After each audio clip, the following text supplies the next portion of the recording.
bu ne ñu wutal ko couverture. couverture yi gën a rafet. waaw yenn saa sax ñu defaree ko or. alors Pape ñu waxtaanee lu ñu prévoir tey muy suñu deuxième thème muy la justice. Le Conseil supérieur de la magistrature je crois que débattre nañ fi plusieurs fois ci penco et que ñun finalement li ñu doon wax moom le président de la République def mooy il ne faudrait surtout pas attendre de réformer la justice ci wàllu les documents les conclusions des assises donc def le Conseil supérieur de la magistrature il faut le faire ce conseil là finalement def nañ ko en résumé Pape Sané lan lañ mën a jàpp ci décision yi nga xam ne moo génn ci conseil boobu la. Voilà déjà c'était une attente bi nga xam ne daanaka sénégalais yëpp boo leen wax ñu ne ñun lu ñu bëgg mooy qu'on ait comme le président nous l'avait promis durant la campagne une justice indépendante te justice boobu jàppoon nañ ne que pour ñun ñëpp enfin de manière populaire jàppoon nañ ne que amoon na ay acteurs yu fi nekkoon te pour que li ñu bëggoon def li président bi bëggoon def promettre ko Sénégalais yi il fallait procéder à des changements yooyu nag moom le président teg à travers le Conseil supérieur de la magistrature mu nekk son premier conseil il y a pas moins de 200 décisions. Le document c'est 17 pages je pense. Voilà. 17 pages. Il y a pas moins de 200 décisions. ba nga xam ne sax am na ci magistrat booy waxtaan ak ñoom ñu ne la am na ci sax ña nga xam ne waroon nañu am sax promotion mais affaire bi dafa volumineux ba nga xam ne finalement on est allé rek dans le sens de faire bouger les choses quoi. Mais ñii ñuy waroon promouvoir dans un premier temps on a essayé de les promouvoir. D'accord daa xam naa il va falloir attendre des jours pour lire ce document là ndax 200 décisions du yomb détaillé fii mais Pape est-ce que entendement bi ma ci am moom nga ciy am mooy li wax naa ko sànq bi ñuy démarrer tous les magistrats là qui étaient impliqués dans les dossiers politico-judiciaires yi yóbbu Ousmane Sonko kaso yóbbu Diomaye Faye kaso yóbbu waa Pastef yu bëri kaso tas Pastef je ne sais pas ñooñu ñëpp daanaka gurgur nañ leen ñii nga Tamba ñii ñu yóbbu leen garage est-ce que c'est ça. Mais tout à fait. Oui. En fait moo tax boo gisee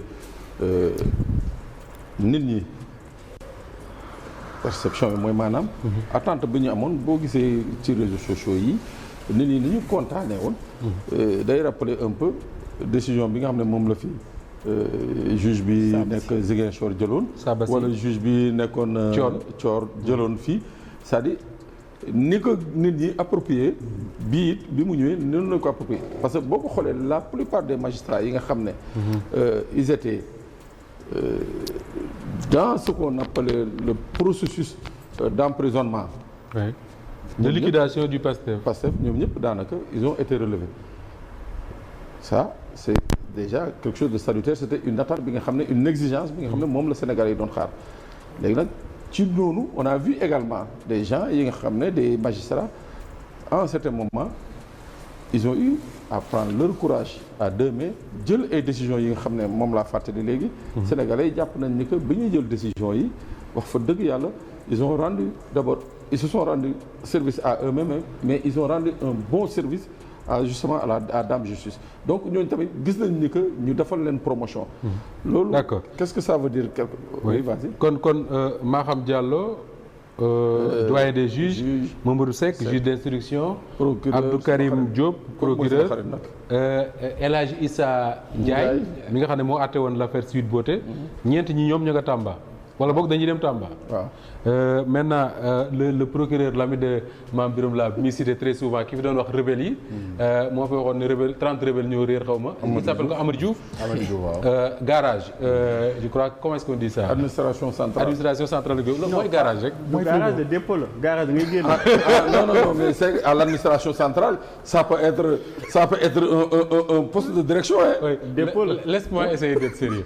Alors l'ancien comment il s'appelle là, agent judiciaire de l'État moom également Cour suprême comme délégué avocat général délégué ou quelque chose comme ça comme dit Pape Makhtar ay dépôt la rek la. Alors mais il y a également le procureur de la République Karim Diop qui est remplacé par Ibrahima Ndoye réputation mooy c'est un magistrat rigoureux xaw ma ci leneen ci moom d'ailleurs l'affaire Médinatoul Salam mooy bi ñu faatee ñaari taalibe Cheikh Béthio Thioune yooyu moom la fekkoon mu nekk procureur bu Thiès moom moo arrêté woon ñin ko jiiñoon depuis booba il avait pratiquement disparu de la circulation là il revient comme procureur de la République. waaw ni nañ ko à un certain moment CREI. nekkoon na CREI mais quand les gens se sont rendus compte que ça allait être un peu difficile. parce que moom it c'est entre guillemets Ibrahima nga baal ma c'est une tête brûlée. donc yàggul CREI. ñu jëlee ko fa yóbbu ko cour d'appel procureur à Saint-Louis après cour d'appel Saint-Louis. d'accord donc indi ko waat fii cour d'appel. musul nekk substitut Ousmane Diagne bi mu nekkee parquet wala déet. si il a fait partie de la team de Ousmane Diagne actuel ministre de la Justice. Il a fait partie de sa team donc voilà mu nekk un parquetier il faut le dire bi nga xam ne reconnu par ses pairs comme quelqu'un bi nga xam ne d'abord un jàngkat la. parce que tamit le problème il faut le dire depuis pratiquement beaucoup d'années. lii magistrat yi di case mooy que on retrouve rarement de bons parquetiers à la tête des parquets c'est-à-dire de bons parquetiers mooy des gens qui savent outiller qui savent défendre la nga xam ne moom lañ leen di confier comme mission qui savent communiquer. am na également Pape une dernière chose bala ñu dem ci Ali Khoudia le xaw ma nu ko Macky Sall tuddee woon le pôle financier xaw ma le le parquet financier le pôle financier Macky Sall moo ko tegoon mais là ñi ko war a animer Bassirou Diomaye Faye fal na leen. waaw tout à fait pour rappel Macky Sall dafa nommé woon déjà. am na ñu fa nommé woon président Bassirou bi mu ñëwee.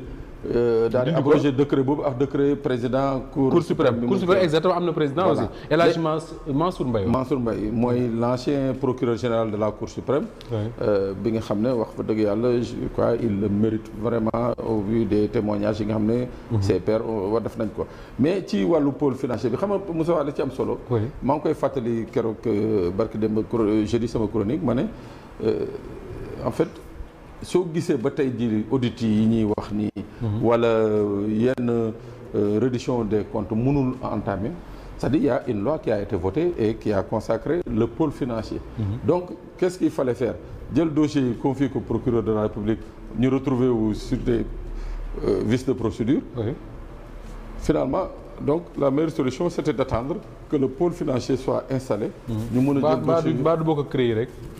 non c'est à peu près la même chose sauf que c'est pas inquisitoire. D'accord. C'est un parquet quoi. Hein? C'est un parquet quoi. Ouais, c'est un parquet quoi. Waaw c'est pas inquisitoire comme la CREI. Mais c'est à peu près les mêmes types. su ma la déggee ngay wax nga ne audit yeeg yooyu lii moo taxoon mënuñu ko woon a kii ça veut dire est-ce que ça veut dire que ñi doon les tenants de l'ancien régime seeni nelaw war naa jeex wala. Mais Moussa Ba, tout à fait. C'est-à-dire, en fait... Non, Pape, je vais expliquer très rapidement. Non, c'est-à-dire les tenants de l'ancien régime, en fait, tey jii képp ki nga xam ne da nga war a bokk ci reddition des comptes. war nga jàpp ni que préparer say dossiers préparer sa défense. sa cumbukaay sa affaire yooyu. parce que da nga dem uyu ji là moom c'est sûr. si le parquet financier le pôle financier a été mis en place. les magistrats installés c'est sûr et certain que. pour ce qui est de la reddition des comptes. Pape Sané merci pour les éclairages alors Ali Khoudia Diaw maa ngi wax sànq ne tête yu bees yi 200 et quelques nominations la Pape wax day difficile nga mën a xàmmee ñëpp mais le ministre nga xam ne mooy Ousmane Diagne nekkoon procureur de la République lui-même waxoon na ni dañuy xaar ñu nommer des magistrats expérimentés comme dit Pape Sané